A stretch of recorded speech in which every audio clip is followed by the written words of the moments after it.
Drop Duchy is the block drop mechanic puzzle roguelite from Sleepy Mill Studios and the Arcade Crew. Drop Duchy released into 1.0 on the 6th of May 2025, and I wasted absolutely no time diving into the full version to check out if the game could deliver on what was a very promising demo. Drop Duchy drops you as the ruler of your duchy at the beginning of a game board with multiple acts. With a choice of maps containing different amounts of certain terrains, you'll need to design your deck to suit the map types and enemies available, while moving forward to confront the boss at the end of each stage.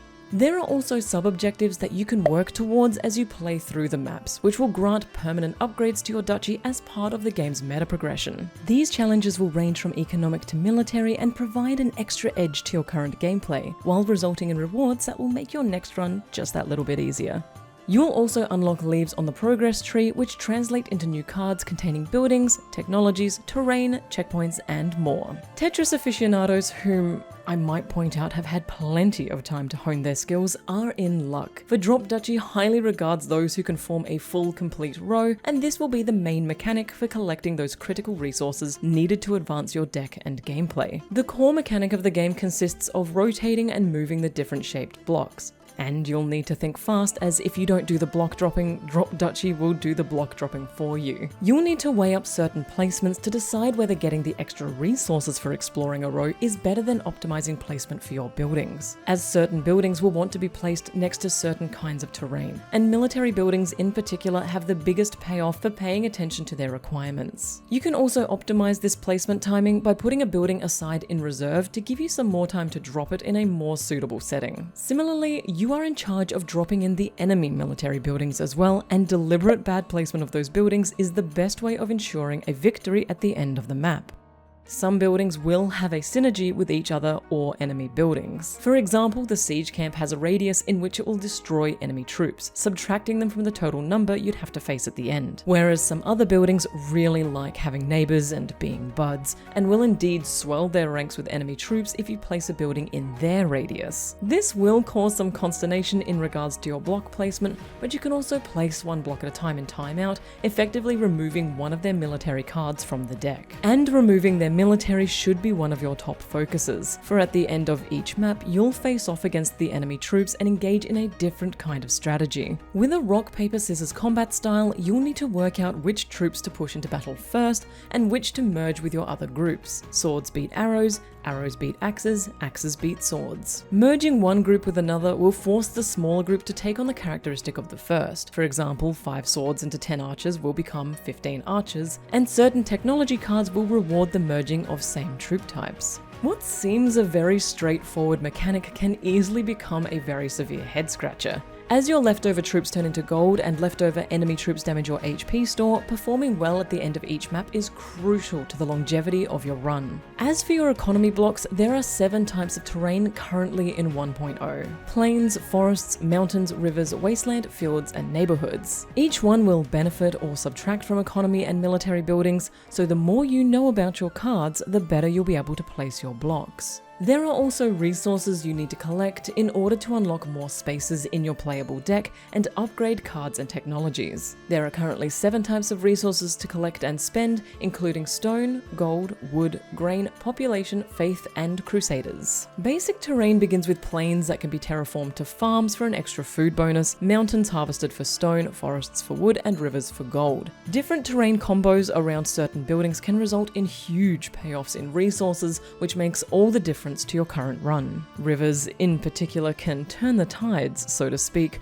with buildings that can deliver extra troops to other buildings along the waterway and generate enormous amounts of gold that can be used to heal any of your duchy's missing HP. Mountains can also bolster troops by managing to completely enclose certain buildings, such as the old tower in the terrain type. Similarly, terrain can be bridged, with resources collected by buildings like the hunting lodge for each matching terrain block placed side by side. These resources will be available on different maps and also to different factions. There are 3 factions currently available once unlocked on the progress tree, each with different buildings, starter decks, and abilities. The Duchy faction is your beginner faction and provides a relatively balanced gameplay of economy and military, whereas the Republic and the Order require stronger economic beginnings for a late-game military push. Combined with unlocking branches on the progress tree, which serves as your research mechanic, the player is able to pick and choose which gameplay style suits them best. The progress tree uses crowns as your research currency obtained by completing challenges and achievements, and contains different building types, factions, checkpoints, and technology. The player moves through the progress tree despite how their current run is playing out, and in addition to faction quests,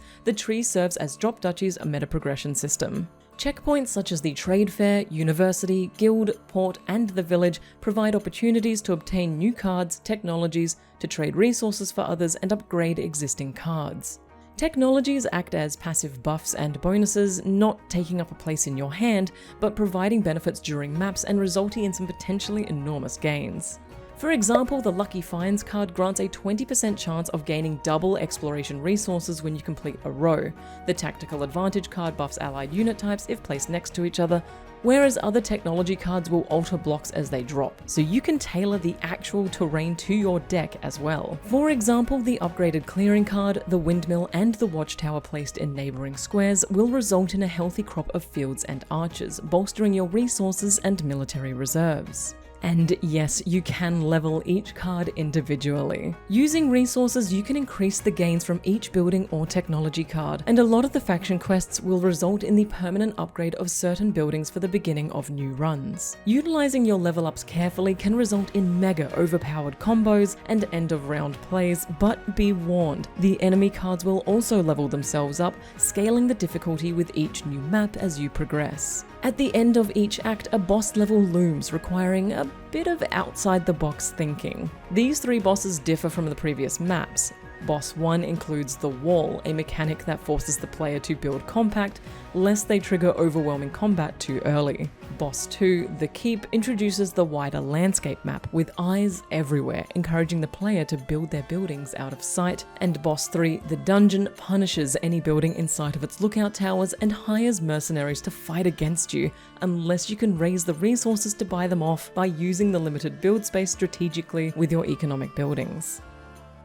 What starts as a very basic deck builder quickly becomes more and more complicated as the player gains more experience within it and uncovers each different mechanic. The art style is meticulously detailed and features a gorgeous color palette of greens and tans to complement the medieval setting. Additionally, each card is a work of art, and I can easily imagine them as physical cards if Drop Duchy ever feels like transitioning to the physical realm and becoming a board/card game. I particularly loved the little details of birds and ships throughout the map, while the animation for the siege camp was a pleasant surprise and definitely made the map board feel much more dynamic. The soundtrack and sound design are the cherries on top of this perfect little Carcassonne-esque sundae. Each act, taking place in different terrain, will have a different vibe to it, concluding with the wasteland, which the sound design reflects with eerie shouts and howling wind. The siege camp will clack and clunk with equipment, and each movement, row exploration, block placement, and card draw has the most satisfying tailored design to it. The care that obviously went into this aspect of the game design shows. The soundtrack as well is in a league of its own. Composed by Jean-Claude Charlier, it perfectly complements the other cornerstones of Drop Duchy's design. From a relaxed medieval lo-fi vibe for peaceful maps with no combat,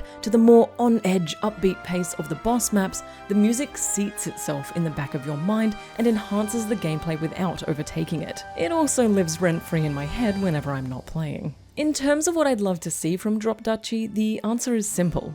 More of it. There is already a lot of content in the game, including trials which will give the player an opportunity to test themselves, but I was absolutely taken with the design of the bosses and the rock, paper, scissors combat. Frankly, I could just be being a little greedy, but exploring new maps and terrain and figuring out what it did and how best to exploit it was more than slightly addictive. Even if the extra content came in the form of paid themed DLCs, I can see it adding so much extra playtime and enjoyment to this already well-built game. Maybe an ocean DLC with ships and ports? I'd love to be a Tetris pirate. The fact that this is Sleepy Mill Studios' debut game just blows my mind. And in terms of recommendation, yes, I have to recommend it. This is easily one of the best designed games I've experienced this year and is a strong contender for my roguelite deck builder of 2025. The game direction in particular has to be commended, as I've found that strong intent is one of the most important factors in game design. Without strong intent, a game can wander a little bit in terms of what it wants to be, but this isn't the case with Duchy. It clearly had a strong vision from the start, and all elements tie into that vision to bring this game together. Players are in store for an absolute medieval gem that will keep them playing and replaying levels in the hope of beating their previous high scores. Drop Duchy is available on Steam in 1.0, and I highly recommend you go and check out the Steam page to see if it looks like a fit for you. Thanks for watching, happy conquering, and I'll see you in the next video.